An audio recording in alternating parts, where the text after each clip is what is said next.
Aciari ni moritio kurumagirira uria ciana ciao iria iri thukuru-ini cia ngathi ya iguru cirahuthira mbeca iria maheagwo cia kumarugamirira kuona nicio aingi ao maratumira kugura ndawa cia KUREBIA na njohi njuragani.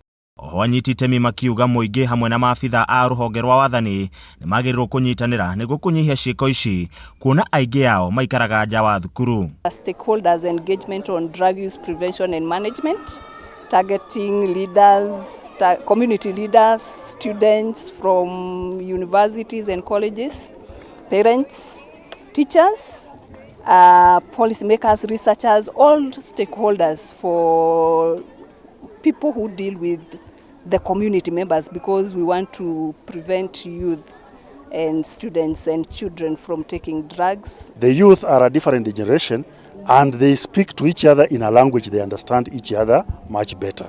So apart from the stakeholders, this is a move taken by the university to ensure that the peers reach each other.